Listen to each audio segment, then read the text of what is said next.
Hi guys, welcome back to Nico Talks Hockey. Today I want to talk about fantasy hockey. We are now officially 6 weeks into the fantasy hockey season. I hope that you guys are all doing well out there, but it's fantasy hockey's tough, and this season is really unpredictable, right? There's lots of things that are happening that I know a lot of people, including myself, did not predict to happen. But regardless, I hope you're doing well. But there might be some players on your roster right now that you still have that you were hoping for a while now that maybe they'd turn it around if they've had slow starts so far to the season. But I'm here to kind of talk over 11 players here that I've kind of identified that have had pretty big expectations going into the season. Maybe you drafted them kind of high, and they've really just not been living up to those expectations, and it is now time to consider potentially dropping them to the waiver wire and free agency, and potentially picking up players that can replace somewhat of what you've lost here. So I'm going to go over 11 players. I want to say really quickly that this is recorded before, this video was recorded before Sunday's games. So the stats I'm about to mention for all these players are just a day inaccurate, right? So without further ado, I want to get right into it here. So we have a big name player here. We've got JT Miller.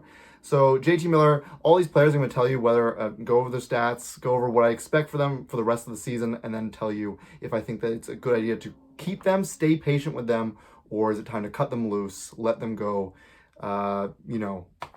save what you can on the free agency and waiver wire, and see what you can do to recuperate what you've lost. But JT Miller, through 19 games played, has 4 goals and 5 assists for 9 points. So 9 points in 19 games played. As a whole, he and the New York Rangers have been very anemic on offense. Hopefully that is starting to change, right? They've scored more at home a little bit more recently. They put up a bunch against the Lightning the other day. They are starting to figure it out. I think they're starting to get more adjusted to Mike Sullivan's system while also playing offense, right? So JT Miller, one of the biggest offense contributors in New York. If it's going to work out in New York, which I do believe it will, I do think that New York still has time to turn this around and make playoffs. And I don't think they do that unless they figure out this offense. So that means that I am predicting that the offense is figured out, and that means that JT Miller figures it out. And I'm still predicting nothing crazy. I'd say maybe 70-ish points for JT Miller on the season. I say it's a keep for me. If I had JT Miller on my roster, I would be keeping him and not unless if you can find, again, with all these ones, if you can find a great trade partner and you can pull off a deal that's really advantageous for you, then by all means, definitely go for it. But in terms of just dropping him to the waiver wire, or trying to pick up someone, go bargain bin hunting, I don't believe that is worthwhile when you're considering JT Miller. Moving on to Steven Stamkos of the Nashville Predators. 20 games played, and he's got 4 goals and 1 assist. In standard fantasy format, and I use ESPN, so I'm talking about ESPN specifically, but he's averaging, if you use the standard format, 1.2 points, fantasy points. This is maybe one of the easiest for me. I believe it is a drop for me for Steven Stamkos. The Nashville Predators as a whole, I've talked about this before about the season, but I'm very, very low on the Predators.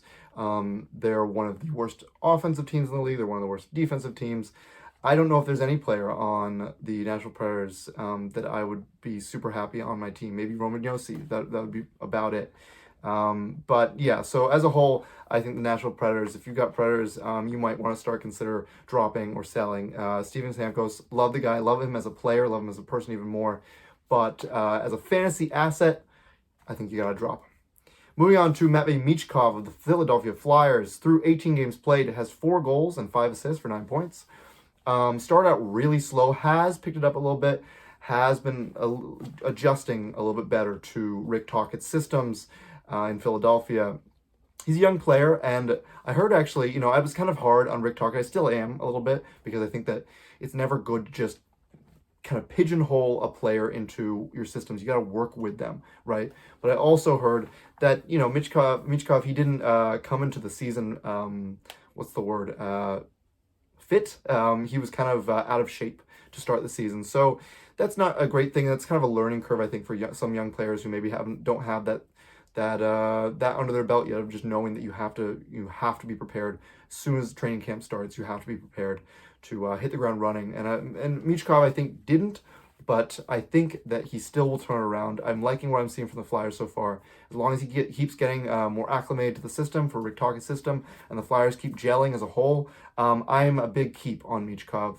I know it's tough. I know it's like he should have been getting more points, especially with probably how you draft him. You probably draft him quite high because he was high on at least ESPN's the draft, where he was going to go. But yeah, Michkov, I don't have him on my team, but if he was, I would begrudgingly keep Matvey. Moving on to two Blues players. I'm going to start with Jordan Kyrou of St. Louis Blues. Through 18 games played, has 6 goals and 5 assists. He also has gotten scratched one game. Kyrou is a player that in real life, I really, really like him. And I've never thought he was... Well, here's the thing about Kyrou. I love him as a player, and I think that he absolutely should be seen as like this core player for the Blues. For whatever reason, the St. Louis Blues organization seems to have never seen him that way. I know there are a lot of fans out there who agree with me and are like, what are the Blues doing? Why do they see him as like this player they can't wait to get rid of if they can get some great return for him? Yeah, they've never kind of seen his worth, at least in my eyes. So it just sucked to see him get scratched that one game. The Blues lines, as a team, they're not doing great right now. They're terrible at stopping pucks from going to their own net. But if we're talking a fantasy value, he does offer points here and there, but he offers no other peripherals in terms of hits or blocks. You're not getting anything there. It's purely on the assists and the goals. And because the Blues are so streaky right now, because the lines keep changing, like Jim Montgomery keeps changing his lines, you never know what line Jordan Kyrou will be on because it's wing and he can keep shifting up and down. It's really saddens me to say this, but I do believe it is a drop for Jordan Kyrou. I don't think it is someone that you will... Yeah, he'll pop up every now and then. He'll get a game where he'll have like 2 goals and an assist, and it'll be an awesome night if you had him in fantasy. But it is too infrequent for me to not look at someone on the waiver wire and be like, oh, that guy's doing really well. It's just as good as someone on the waiver wire. So he's someone that I think you can be comfortable with dropping at this point. Another Blues player, though, is Robert Thomas. He's the top-line center for them. I missed a couple games due to injury. In 15 games played, has 3 goals and 9 assists. He is kind of like the only Blues player that I'm kind of still believing in, both in real life, but definitely, this is more than just one I'm believing in real life. But in terms of fantasy, he's kind of the only real Blues player that I'm like, okay, this guy definitely, I would keep on my roster. So Robert Thomas is a huge keep for me, just because he's not moving down. Like, he's not moving down the lineup. You know he's going to be that number 1 center spot. And he is by far and away, I believe, the best player on that entire Blues roster. So yeah, he's a keep for me. Even though the Blues are not that great, he will still be good. He'll get his points for sure. Moving on to the first defenseman on this list, actually. It's from the Colorado Avalanche, Devon Toews. Devon Toews, through 18 games played, has 0 goals and 7 assists. He's actually someone I talked about in a recent video. I think I was talking about, it was my fantasy player stock watch video series. And I was talking about how he is someone who is really, going through a cold streak. He is also very consistent year to year, and he's had slow starts before. I'm not completely familiar or in touch with if this is his slowest start in however many recent years, but he always gets you at least 40 points, and that's great for a defenseman. And the Avalanche are the best team in the league, and I think they'll win the President's Trophy in all honesty. Yeah, I would absolutely still keep him around. I would not drop Devon Toews. Devon Toews is a huge keep for me. Moving on to another defenseman here. We've actually got 3 defensemen in a row. So we've got the second one here, and this is the Florida Panthers, actually. We've got a bunch of Panthers in a row. The Panthers, not off to the greatest start. They are not in a playoff position as of right now. Many, many injured players, some out the whole season, like Barkov. It's changed their whole dynamic, right?